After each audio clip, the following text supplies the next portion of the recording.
उपस्थित असलेले कोपरगाव राहता तालुक्यातील सर्व ग्रामपंचायतचे सदस्य, सरपंच, विविध पदाधिकारी, सोसायटीचे सदस्य यांच्या सगळ्यांचं मी सर्वप्रथम या ठिकाणी स्वागत करतो। नुसता एका मेसेजच्या माध्यमातून आवाहन केल्यावर अन्याय होत असलेल्या लोकांनी या ठिकाणी उपस्थित राहावं, म्हणून मोठ्या संख्येने आपण सगळेजण उपस्थित राहिले त्याबद्दल मी आपल्या मनापासून या ठिकाणी स्वागत करतो। कुठलेही आमिष न दाखवता स्वइच्छेने आलेली ही गर्दी आहे, जी टाळ्या वाजून यांना कळू द्या, कारण की या ठिकाणची पद्धत डोळे वटारून काम करून घेण्याची पद्धत आहे या तालुक्याची। ती लस आपल्याकडे लागू नये म्हणून आपण आपल्या पद्धतीने या ठिकाणी आलेलो आहे। आपला इतिहास मगाशी धनुभाऊंनी सांगितला की स्वर्गीय शंकरराव कोल्हे साहेबांपासून आपण ही संघटनेमध्ये काम करतो। गेले अनेक वर्ष या ठिकाणी काम करतो। अनेक जण कोपरगावचा उल्लेख करत होते, परंतु मी आठवण देऊ इच्छितो की या शिर्डी नगरीचे देखील अनेक वर्ष आदरणीय स्वर्गीय शंकरराव कोल्हे साहेब आमदार राहून राहिलेले आहेत। त्याच्यामुळे ही काय कोणाची जागिरी किंवा मक्तेदारी असं समजायचं काही कारण नाही। आणि म्हणून स्वर्गीय शंकरराव कोल्हे साहेबांनी ज्या वेळी आपल्यावर अन्याय झाला, आपण जरी पक्ष कुठलाही असला तरी विषयानुरूप राजकारण करत आलेलो आहे। विषय जो असेल तो हाती घ्यायचा, शेतकऱ्यांवर ज्यांचं लक्ष तोच आपला पक्ष, हे धोरण घेऊन आपण चाललेलो आहे।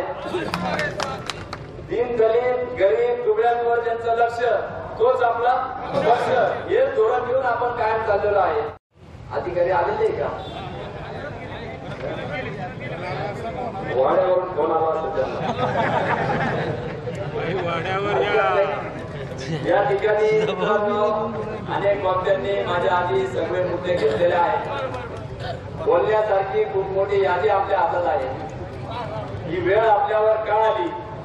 खरं तर ही भूमिका काय आपण राज्य सरकारच्या विरोधात नाही, परंतु या तालुक्यातील ज्यांनी पालकत्व स्वीकारलं, 30-30 वर्ष ज्यांच्याकडे लाल दिव्याची गाडी आहे, तालुक्यात नव्हे जिल्ह्यात ज्यांचं त्या ठिकाणी नेतृत्व आहे, पालकमंत्री आहे, जिल्ह्याचे खासदार त्यांचे आहे, सगळे जिल्ह्याचे पदाधिकारी पक्षाचे त्यांच्या ताब्यात आहे। 1.5-2 वर्ष झालं त्या ठिकाणी जिल्हा परिषद, पंचायत समिती, नगरपालिका अस्तित्वात नाही। जिल्हा परिषदेचे सीओ असतील, कलेक्टर असतील, एसपी असतील, सगळे अधिकार ज्यांचे आदेश ऐकतात, असं सगळं केंद्रीकरण सत्तेचं ज्यांच्या भोवती झालेलं आहे। त्यांनी ज्या पद्धतीने त्या ठिकाणी भूमिका घेतली पाहिजे ती न घेत असल्यामुळे, आपल्यावर सातत्याने होत असल्यामुळे, अन्याय होत असल्यामुळे आज आपण खरं तर ही आपल्यावर वेळ आलेली आहे। आपण आंदोलन केलंय, गंडकरी शेतकऱ्यांच्या विरोधात साहेबांनी आंदोलन केलं। 3 महिने जवळपास नाशिकच्या जेलमध्ये त्या ठिकाणी साहेब राहिले। याचप्रमाणे पाण्याचा प्रश्न असेल, इतर कांद्याचे भाव असेल, दुधाचे मेळावे असतील, दुधाच्या विरुद्ध सरकारच्या विरोधात आवाज उठवणं असेल, आदरणीय दादांनी देखील अनेकदा पंचायत समितीवर असेल, जिल्हा परिषदेवर असताना त्या ठिकाणी त्यांचे पिंपरी निळवणीतील निळवंडे धरणासाठी आंदोलन असेल, त्याच्यानंतर त्यांची हृदयाची शस्त्रक्रिया इथं शिर्डी संस्थांच्या हॉस्पिटलमध्ये झाली। आजारपणात देखील लोकांचे प्रश्न सोडवण्याकरता रस्त्यावर उतरले। काही देखील आमदार झाल्या पहिल्याच अधिवेशनामध्ये निळवंड्याचे कालवे पूर्ण व्हावे म्हणून पायऱ्यांवर, सत्ताधारी पक्षात असताना देखील त्या ठिकाणी पायऱ्यांवर बसले, बोर धरला। अनेकदा सभागृहामध्ये किंवा दुधाचं आंदोलन असेल, वीज बिलाची होळी असेल, आपल्या समोर आपण या ठिकाणी केल्याचं बघितलेलं आहे। राहिलेलं आहे की कधी पण आपण कोणासमोर झुकणार नाही आणि लाचारी आपल्या रक्तातच नाही, ही आपली जिद्द राहिलेलं आहे। आणि म्हणून आज जर बघितलं का 80% राजकारण, 20% समाजकारणाचा ध्यास आपण घेऊन या ठिकाणी काम करतो। त्या ठिकाणी जरी काही अन्याय झालेला असेल, 10-12 इलेक्शन आपण बघितले, दादांच्या वेळेस 2-2.5 हजारांनी पराभव झाला, कोणामुळे झाला वेगळे सांगायची गरज नाही। मागच्या वेळेस 400, 450 किंवा 700 मतांनी ताईंचा पराभव झाला। कोणी बेवणे उभे केले स्वतःच्या स्वार्थासाठी, वेगळे सांगायची गरज नाही। 1 मतांनी स्वर्गीय कोल्हे साहेबांचे एमएलसी मध्ये पराभव झाला, कोणामुळे झाला हे सांगायची गरज नाही। ज्या दूध संघाचे संस्थापक कोल्हे साहेब होते तो दूध संघ अमूलच्या बरोबरीने 80-90च्या दशकात चालत होता. तो दूध संघ कोणी अडकून घेतला आणि रसा तळाला नेला हे काही वेगळं सांगण्याची आवश्यकता नाही. जो दूध असलेला गणेश कारखाना चालू असताना राजकीय दबाव टाकून त्या ठिकाणी संचालक मंडळावर दबाव टाकून त्यांनी त्यांच्या ताब्यात घेतला 10-15 वर्ष. तो कोणी केला हे वेगळं सांगण्याची गरज नाही.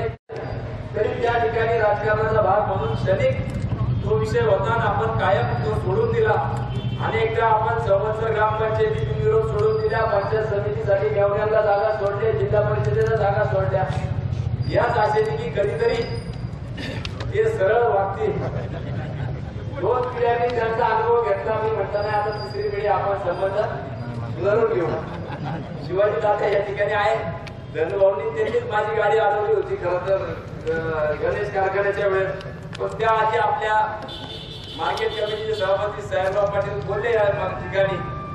मी त्यावेळेस देखील बोललो होतो की आपल्याला सहकारी संस्थेमध्ये आपण कोपरगाव तालुक्यामध्ये राजकारण आणत नाही, शक्यतो सगळ्या बिनविरोध करण्याचा आपला मानस असतो.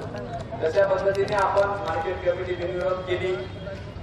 1500 सोसायटी सदस्यांपैकी 800च्या वर आपले सदस्य होते. तरी पण आपण काळे पार्टी असेल, नितीनरावजी अवताडे साहेब असतील किंवा परजने पार्टी असेल, म्हणजे यांच्या मेवण्यांना 2 जागा आपण दिल्या ज्यांनी आपल्याला पाडलं. आपण कधीच संकुचित राजकारण केलं नाही. व्यापक दृष्टिकोन ठेवून आपण राजकारण केलं की समाज हितासाठी आपण काम केलं पाहिजे. आणि 2 जागा 40 सदस्य असताना देखील आपण मार्केट कमिटीत घेतलं.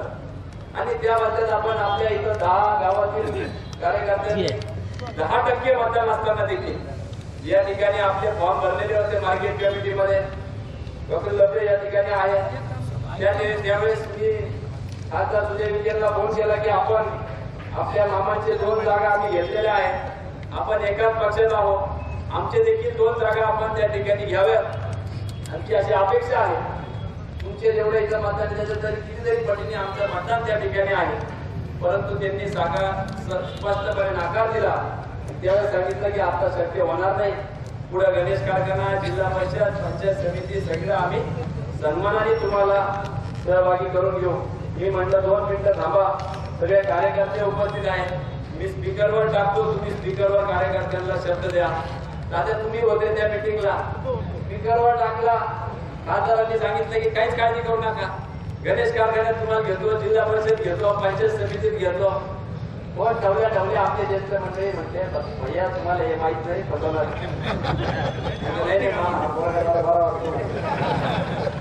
जरा चांगलं वाटतं म्हणजे खाऊ आपण, आपल्या विश्वास तर खावा लागेल. आणि झालं तेच हे म्हणतात तशी ती चांगला घ्यायची चले तो शांत नाही तो शांत. आणि ते संध्याकाळच्या आतच तो विषय आम्ही मागा घेतले ते इंग्लिश झाले. ते म्हणते की तरी बोलतो आम्ही काही तुम्हाला कुठेही सहभागी करून घेणार नाही. आणि म्हणून धनुभाऊ त्यांच्या सगळ्या सहकार्यांनी त्या ठिकाणी पुरतांनात माझी गाडी अडवली. भैया आम्ही तुम्हाला म्हणत होतो आता आमचं ऐकावं लागेल. आणि मागच्या तुमचं ऐकून फॉर्म माघार घेतली. गणेश कारखान्याला तुम्हाला त्या ठिकाणी भाग घ्यावा लागेल. आणि म्हणून आपण त्या ठिकाणी गणेश कारखान्यामध्ये भाग घेतला. कारण की बंद करायचा निर्णय त्यांनी घेतला होता. तात्यांनी मागाशी सांगितलं मागच्या अतिरिक्त ऊस टाकताना 1.5 लाखात फक्त क्रसिंग झाली. आज 2 लाखाच्या वर डब्बा आपण पार करणार आहोत. कारखान्याची येते आहे. अशा प्राप्त परिस्थितीमध्ये आपल्याला निवडणूक झाली. पेपरला त्यांनी बातमी दिली की आम्ही कुठल्याही पद्धतीचं राजकारण करणार नाही, तुम्हाला शुभेच्छा आहे, तुम्ही कारखाना व्यवस्थितरित्या चालवा. मी म्हटलं ठीक आहे. जनतेचा कलाचा आदर करून त्यांनी आपले मनाचा मोठेपणा दाखवला आणि लोकशाहीचा सन्मान केला. 2 दिवसांनी कारखान्यावर नोटीस आली की तुमच्या विरुद्ध हायकोर्टामध्ये केस दाखल झाला की हा कारखाना यांच्या ताब्यात पूर्ण. आता सुदैवाने हायकोर्टामध्ये लाखोंचे वकील लावले त्यांनी. पण न्यायाची बाजू आपली असल्यामुळे आपल्या बाजूने तो निकाल लागला. तेवढ्यावरच ते थांबले नाही. निकाल लागल्यावर सुप्रीम कोर्टात देखील ते गेले. मला वाटलं आता तरी सुधारतील, परंतु सुप्रीम कोर्टामध्ये गेले. आणि इथं बसले असतानाच मला आपल्या सुप्रीम कोर्टाच्या वकिलांचा फोन आला की तुमच्याकडून कारखाना काढून घेण्यासाठी जी याचिका होती ती कोर्टाने त्यांना सुनावलं आणि 2 आठवडे पुढे ढकलले. ते त्यांना सुनावलं नाही. म्हणजे साईबाबांच्या दरबारात न्याय आहे याचा प्रत्येक आपल्याला या ठिकाणी आला की होत असलेला अन्याय गणेश सहकारी साखर कारखाना हे एक निमित्त आहे, पण आदरणीय देवेंद्र फडणवीस साहेबांनी सांगितलं की तुम्ही जिल्हा बँकेवर भारतीय जनता पार्टीचा चेअरमन केला पाहिजे. रात्री 9-9:30च्या दरम्यान त्यावेळेस त्यांचा फोन आला होता आणि म्हटलं साहेब ठीक आहे, आम्ही सगळेजण प्रयत्न करतो. 21 जणांमध्ये 5च जण भारतीय जनता पार्टीचे आहेत. रात्री 3-4 वाजेपर्यंत आम्ही सगळ्यांनी धावपळ केली आणि त्या ठिकाणी 7 रोज नवीन चेअरमन कडले साहेब झाले. परंतु मंजूर असलेल्या गणेश कारखान्याचं कर्ज देखील आपल्याला आज सगळ्यात पैसे उचलू दिलेले नाहीये, म्हणून हा त्रास तिथून खऱ्या अर्थाने सुरू झाला. आणि बघता बघता खरं तर गणेश कारखान्याच्या आधी देखील मागच्या बजेटमध्ये ज्यावेळेस शासनाने शेळी मेंढीच्या साठी आपले धनगर बांधव आहे या सगळ्या बांधवांसाठी जवळपास 10,000 कोटीचा निधी एनसीडीसीतून मंजूर केला. चांगली योजना शासनाने आणली. नगर जिल्ह्यामध्ये आपले धनगर बांधव मोठ्या संख्येने आहे आणि त्यामुळे आपण 50 संस्था आपल्या पंचकृषीमध्ये काढल्या आणि दुग्ध आणि पशुसंवर्धन मंत्री ते असल्यामुळे त्या विभागाकडे गेल्या. परंतु 1.5 वर्ष झाले अजून त्या संस्थेला मान्यता त्यांनी दिलेली नाही, कुठल्याही त्रुटी त्याच्यामध्ये नाही. आणि म्हणून अशा लोकप्रतिनिधी किंवा पालकमंत्र्यांचा मी या निमित्ताने निषेध करतो. याच पद्धतीने त्यांनी त्यावेळेस करत असलेले आपल्या जे काही जिल्हा परिषदेच्या पंचायत समितीचा जो निधी असतो, खरं तर 15 वित्त आयोग प्रत्येक ग्रामपंचायतीला असतो, परंतु धनुभाऊंनी सांगितलं तसं त्यांचा 15 वित्त आयोग देखील अडवला. परंतु त्याच पद्धतीने पंचायत समिती जिल्हा परिषदेला देखील 10% असतो. त्याचा 1ही रुपयाचा निधी आपल्या ग्रामपंचायतीत दिला नाही. रामपूरवाडीचा आमचे मित्र प्रसाद काळे या ठिकाणी आहे, हातवरती करा बाबा, यांनी त्याची चिकाटी एवढी तुमच्या सारखे किंवा सरपंच किंवा ग्रामपंचायत सदस्य आहेत ते जल जीवनचं धनुभाऊंनी जे सांगितलं आर्थिक स्टोरी सांगितली, त्याकरता सीओला मी फोन केला. त्याच्यानंतर त्या ठिकाणी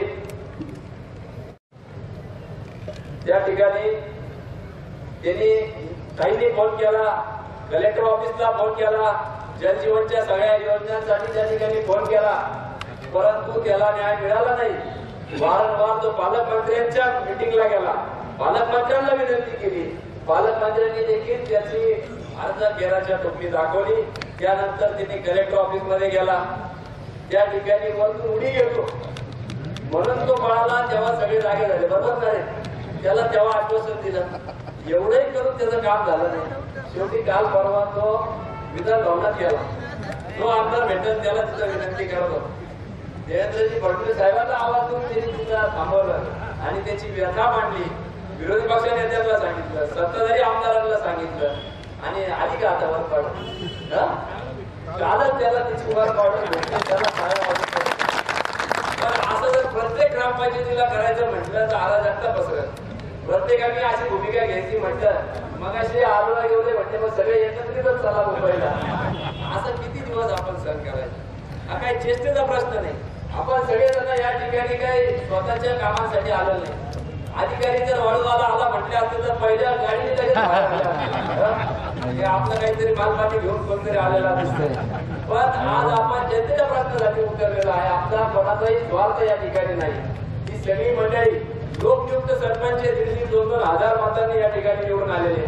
स्वाभाविकरित्या आमचे कालिक भाऊ मी म्हटलं भीती वाटतो का काय, ही 2-3 वर्ष होत आले, एकही प्रश्न जर सुटत नसेल तर काय करणार. 200 लोक 3-3 लाख रुपयाची त्या ठिकाणी जमिनी आपल्या एअरपोर्ट मध्ये गेलेली आहे. फक्त 3 लाख रुपये एका प्रमाणात त्याने भूमिहीन झालेले आहे. त्यांना त्या ठिकाणी नोकरी मिळावा यासाठी गेलो तर त्यासाठी देखील कोपरगावचे किंवा काकडीचे ग्रामस्थ म्हणून त्यांना नोकरी नाकारली जाते. 353 सारखे गुन्हे दाखल केले जातात. अनेक गुन्हे खोट्या पद्धतीचे गुन्हे दाखल केले जातात. शिर्डीचे सरपंच आलेले एक आमच्या इथं 15 वर्षांनंतर विखे पाटलांकडून ती संस्था आपल्या ताब्यात आली. त्याने त्या संस्थेवर ग्रामपंचायतीचे आपले अर्ज भाटे करून त्यांची चौकशी लावण्याचं काम चालू आहे. काल परवा मी त्यांना विचारलं, अरे बाबा चौकशी चालू आहे ते कितीचं काम आहे? असं तो 2,500 रुपयाचं काम म्हणजे त्याचं भ्रष्टाचार नाहीये, पण त्याच्यामुळे सगळं विराळ घेऊन त्यांना त्या ठिकाणी बोलवायचं काम चालू आहे. मुद्दाम्याची पाणी पुरवठा योजना असेल फक्त आणि फक्त आमदार ताईंच्या कालखंडामध्ये समग्र महाराष्ट्राचा या त्या ठिकाणी काढला गेला की शेती महामंडळाची जागा ही पाणी पुरवठा योजनेसाठी मोफत देण्यात यावी आणि महाराष्ट्रातील पहिला प्रकरण म्हणून त्या कोणत्या सँक्शन झालेलं का त्यानंतर कोकण काम झालं मागून येऊन सगळे पूर्ण झाले. परंतु हे कोणतापेकर आपल्या विरोधात जाताना म्हणजे शिरवायची कशी त्या अजूनही पाणी पुरवठा योजना धरून पूर्ण झालेली नाही. बरोबर ना 15 वित्त आयोग दिलेले आणि म्हणून हे जिरवाजिरवीचं राजकारण कुठंतरी सत्तेत असल्यामुळे ही जी सत्तेची मस्ती आणि माज जो झालेला आहे तो थांबला पाहिजे. म्हणून त्याच्या विरोधात आपण आज खरं या ठिकाणी आलेलो आहे. आपण सामाजिक कार्य किंवा 80% समाजकारण म्हणून या ठिकाणी आहे. पण त्यांचं धोरण पाहिलं तर 80% राजकारण आणि राहिलेल्या वेळेत समाजकारण करायचं. आता मला कळलं पिंपळवाडी इथे उद्घाटनाला येणार होते परंतु आपला मोर्चा निघाला म्हणून पीएनी नारळ फोडून उद्घाटन केलं. म्हणजे त्यांच्या ठिकाणचे विकास कामं त्यांनी करून द्यायचे किंवा नाही. परंतु 30 वर्ष ज्यांच्याकडे लालदिवे होते साधा बेरोजगारीचा प्रश्न देखील सोडवता आलेला नाही. या ठिकाणी आपण 10,000च्या अधिक युवकांच्या सह्या घेतल्या. शेती महामंडळाच्या जमिनीचे अर्ज केले. सगळा पुरावा त्या ठिकाणी मी माझ्या व्हिडिओमध्ये टाकलेला आहे आणि वारंवार सामंत साहेब असतील सुभाष देसाई मागच्या सरकारमध्ये असतील यांच्या मागे लागून MIDC मंजूर करून आली आणि त्याचं देखील त्यांना पोटदुखी त्या ठिकाणी झाली. निश्चितपणाने त्यांच्या खात्याकडे तो विषय आहे त्यांनी मार्गी केला त्याच्याबद्दल आम्ही त्यांचे आभार मानतो. परंतु त्यानंतर तालुक्यात येऊन आभार मानायचे स्वतःचे सत्कार करून घ्यायचे. मगाशी माझ्या आधीच्या वक्त्यांनी डॉक्टर मोरेंनी सांगितलं की कांद्याचं निर्यात उठवली म्हणून सगळीकडे सत्कार घेतले. मार्केट कमिटीचे लोक बोलवले शेतकऱ्यांना बोलवलं आणि उठवली कुठली करणार निर्यात. त्या दिवशी थोडेसे भाव काय वाढले लगेच सांगितलं की नाही अजून काही निर्यात उठली नाही. हार आणि तुरे घातले मग त्यांचं काय त्यांचा अपमान नाही का याच्यासाठी पालकमंत्र्यांनी त्यांचा जाहीर माफी मागावी हीच मागणी या निमित्ताने मी करतो. तुम्ही कुठल्या तुमचे त्या ठिकाणी सत्कार करून घेता आणि कुठलाही न्याय आमच्या शेतकरी वर्गाला दिला नाही. दुधाचे भाव 34-35 रुपये होते हे व्हायच्या आधी 38 होते. आता कितीवर आले आता 25, 24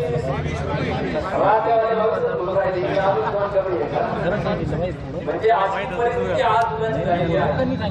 कोण मुख्यमंत्री झाले होते कोण मुख्यमंत्री आहे आज आपल्याकडे. म्हणजे आपण जर बघितलं तर आपला हक्काचा माणूस जेव्हा सरकारमध्ये जातो तर आपल्याला अपेक्षा असते की 35 ते 36 रुपये होतील 38 रुपये होईल 35 ते 24 रुपये झाले. अनुदानाचं काही खरं दिसत नाहीये. सगळ्या सोयाबीनचा विषय नाहीये. त्या ठिकाणी सगळ्या बाबतीत जे जे खाते यांच्याकडे दिलेलं आहे सबसेल तेल वाळूचा लिलाव 600 रुपयात वाळूमध्ये गावात यांनी पावती घेतली 2200-2400 रुपये. सगळे बाबांच्या त्या ठिकाणी 2304 रुपये आज 2600 भरून राहिला. घरकुलासाठी सुद्धा वाळू त्या ठिकाणी उपलब्ध नाहीये आणि मग सत्तेसाठी तुम्ही एवढे लाचार होता आणि कुठल्याही न्याय जर आमच्या शेतकरी किंवा सर्वसामान्य लोकांना देता येत नसेल आणि त्यातही तुम्हाला नुसतं राजकारण करायचं असेल तर मग आम्हाला रस्त्यावर उतरल्याशिवाय पर्याय राहत नाही. आम्ही नेहमी समाजहिताचं राजकारण केलेलं आहे. महाराष्ट्राच्या बाहेर आपत्ती आली त्या ठिकाणी भूजचा भूकंप असेल किल्लारीचा भूकंप असेल कोल्हापूरचा असेल चिपळूणला मी स्वतः गेलो होतो युवकांना घेऊन. त्या ठिकाणी मदतीचा हात आपण वेळोवेळी घेऊन गेलेला आहे.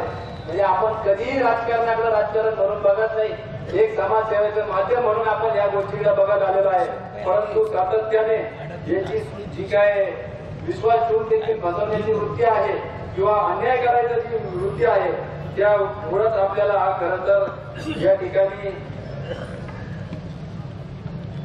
आपण रस्त्यावर उतरलेलो आहे. खरं तर बोलण्यासारखे इतके मुद्दे की माझ्या हातात कागद जमाना. म्हणजे मी औद्योगिक वसाहतीचा चेअरमन आहे म्हणून त्या ठिकाणी प्रशासन लावलं. प्रशासन लावून 1962 पासून एकदाही त्या निवडणुकी संस्थेची निवडणूक झाली नाही. परंतु जाणून सोडून यावेळेस संस्थेची निवडणूक घडून आणली.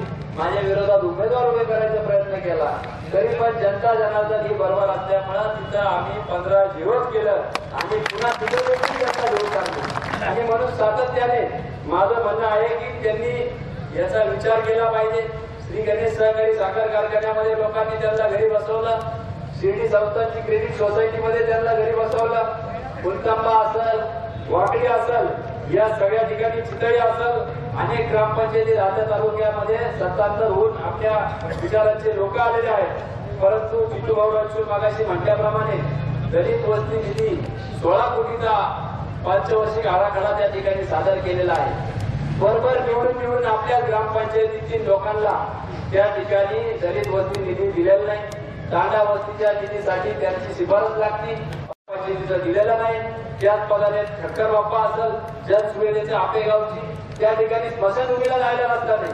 आणि या ठिकाणी जर झोपलेल्या प्रशासकीय अधिकारी त्यांच्या सांगण्यावरून जर अन्याय करत असाल तर पुढच्या वेळेस त्यांना आम्हाला अंतिम संस्कार करायला तुमच्या प्रणांगणात यावं लागेल. एवढंच या निमित्ताने मी सांगतो. एखाद्या जर व्यक्तीचं तिथं हे झाला तर, कारण की 3 वर्ष झाले ती मंडळी सातत्याने सांगते. कुठलाही तुझा भाऊ आदरणीय काही वेळेस आमदार होत्या, केला नाही. उलट त्या गावामध्ये त्यावेळेस सत्ता विरोधकांची होती, जवळपास 1.5-2 कोटीचा निधी ताईंनी दिला. अरे एवढंच नव्हे तर आमदाराच्या घरासमोरचा निधी ताईंनी त्यांच्या काळात केला. आमदारांच्या गावाची स्मशानभूमी आपण केली, बस स्टँड आपण दिलं, एक नव्हे तर 2-2 सभागृह आमदाराच्या गावामध्ये आपण दिले. तर आपण मनाचा मोठेपणा दाखवून निस्वार्थपणे त्या ठिकाणी काम करत असतो. परंतु गेल्या 2-3 वर्षापासून हे जो दलितांवर अन्याय होतोय, आदिवासींवर अन्याय होतोय, धनगर समाजावर अन्याय होतोय, लोकप्रतिनिधी म्हणून आपल्या आमदारांची जबाबदारी होती की आपल्या तालुक्याच्या गोरगरीब जनतेसाठी तिथं आवाज उठवणं किंवा बोलणं. परंतु त्यांची गॅरंटी शेजारच्यांनी घेतलेली असल्यामुळे आपल्या तालुक्याच्या लोकांचं वाटोळं झालं तरी चालेल, परंतु मी यांच्या पायाशी बसून लाचारी पत्करत आपल्या लक्षामध्ये ती लाचारी नाही. स्वाभिमानाने आपण उभे राहावं. हे छत्रपती शिवाजी महाराजांचे आपण सगळे मावळे आहोत. फक्त महाराजांच्या पुतळ्याला हार नाही घालू दिला म्हणजे त्यांना असं वाटतं की आपण घाबरून जाऊ.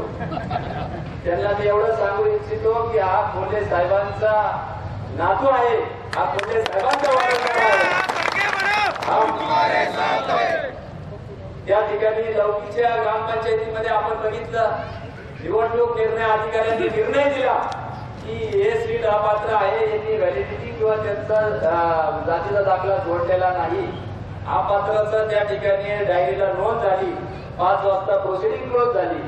रात्री 8-9 वाजता निरोप येतो, फटाकडे वाजले त्या ठिकाणी की आपला सरपंचाच्या सीटाविरुद्धचं सीट अपात्र झालं म्हणून. आणि कालांतरानंतर कळलं की त्या ठिकाणी ते सीट पात्र झालं. दोन्ही कागद फाडले गेले, त्याचे धडधडीत व्हिडिओचे पुरावे आपण दाखवले, कागद फाडतानाचे व्हिडिओ दाखवले. आणि मला अधिकाऱ्यांनी सांगितलं महसूलच्या की आम्हाला नगरवरून फोन आला. आता कोणाचा फोन आला हे काय वेगळं सांगायची तुम्हाला आवश्यकता नाही. परंतु असो, अशा पद्धतीने गरजेचे धोरण आपल्या सातत्याने घेतलं जात आहे. त्या ठिकाणी त्यांनी केलेल्या आहेत. मी सगळ्या गोष्टींवर जात नाही, परंतु आज एवढंच सांगतो की आपल्या जरी आपली आज ही भूमिका असली तरी संयमाला एक मर्यादा असती. किती दिवस आपण संयम ठेवायचं. सातत्याने लोक माझ्याकडे येत राहतात की आपण त्या ठिकाणी काहीतरी भूमिका घेतली पाहिजे. अन्याय होत असताना अधिकाऱ्यांना फोन करत असतो. माझा एवढा गेला की आपल्या विरोधात मोठ्या तक्रारी देखील पोलीस स्टेशन मध्ये केल्या की भविष्यामध्ये यांना कुठं जर संधी मिळाली तर यांच्यावर FIR असलं म्हणजे यांना तिथं संधी मिळणार नाही. परंतु मी प्रशासकीय अधिकाऱ्यांना देखील विनंती करतो, गेल्या 1.5-2 वर्षापूर्वी आम्ही आक्रोश मोर्चा काढला होता. काही मागण्या आम्ही दिल्या होत्या आणि सातत्याने दर महिन्याच्या पहिल्या किंवा दुसऱ्या सोमवारी आम्ही तिथं येत असतो आमच्या मागण्या पूर्ण व्हाव्यात म्हणून. परंतु कुठल्याही परिस्थितीमध्ये मागण्या पूर्ण झाल्या नाही. गाय गोठाचे प्रकरण मागाशी सांगितले, अर्जुन काळेंना 2 मिळाले. सुनील रावीचा आहे जे साक्षीदार आहे, पंचायत समितीने त्याचे काम केलेलं आहे. हे काय कशा पद्धतीने प्रस्ताव देखील ग्रामपंचायतीने पाठवला नाही. त्या ठिकाणी पशुवैद्यकीय दवाखान्यातून अर्ज लागतो तो देखील नाही. तरी पण त्यांना 2 गोटे त्या ठिकाणी केले जातात. सहन करायचा. म्हणून मी एवढंच सांगतो की या ठिकाणी काही जरी किंमत मोजावी लागली तरी अन्यायाच्या विरोधात आम्ही आवाज उठवणार. आम्हाला काय कोणाची गॅरंटीची गरज नाही. आमची गॅरंटी राहता आम्ही उपयोगाचे लोक घेतली एवढी मला खात्री आहे. अहंकार सोडा. रावण्याची सोन्याची लंका देखील त्या ठिकाणी जळून खाक झाली होती. म्हणून आपल्या या अहंकार सोडला नाही तर आपली देखील काय परिस्थिती होईल ही लोकच ठरवतील. नाहीतर आम्हाला पक्षाला तरी विनंती आहे की पक्ष शिस्तीची कारवाई फक्त धडे आम्हाला देऊ नका. आमचे तालुका अध्यक्षांनी सांगितले की पक्षाचं कुठलंही काम असलं त्या ठिकाणी सरळ ऍप असेल, नमो ऍप असेल, वेगवेगळ्या याद्या असेल, एक बूथ 30 युद्ध असेल, बूथ कमिटी असेल, तत्परतेने आम्ही सगळे त्या गोष्टी या ठिकाणी करत आलेलो आहोत. परंतु आपल्या 15-3 वर्षामध्ये काय म्हटलं तर नैराश्यात पडलेली आहे आणि म्हणून काही दिवस आपण संयमाने पक्षाकडे ही मागणी करू, नाही तर आम्हाला मोकळी द्यावी. आम्ही आमच्या पद्धतीने काय जो बंदोबस्त करायचा तो आमच्या पद्धतीने करू नये, मोकळी सोडावी. त्यांच्या हातून पक्षाचे त्यांच्याहून अधिक काम आपण केले तरी आपल्याला ही वेळ जर बघावं लागली असेल तर ते दुर्दैव आहे. मी कायम नेहमी म्हणत असतो की गरिबी असली का लाजावी नाही, पैसे असले का माजावा नाही आणि सत्ता असली का गाजवावी नाही. आणि या ठिकाणी पैशाचा माल आणि सत्ता गाजवण्याचं काम चालू आहे. मी या निमित्ताने एवढंच सांगतो की अधिकाऱ्यांना वारंवार आम्ही आंदोलन उपोषण करणार नाही. अनेक आंदोलन निवेदन देऊन झालेले आहे. इथून पुढं आम्ही योग्य ती भूमिका घेऊ आणि वेळ पडली तर या तुमच्या मी मगाशी म्हटल्याप्रमाणे या जनता जनार्दन आहे चंद्रकांत पाटील म्हटले या जनतेने ठरवलं तर 50 वर्षाची तुमची सत्ता उठवून लावल्याशिवाय राहणार नाही आणि त्याचं नेतृत्व करायला की क्षणाचाही विलंब लावणार नाही. एवढंच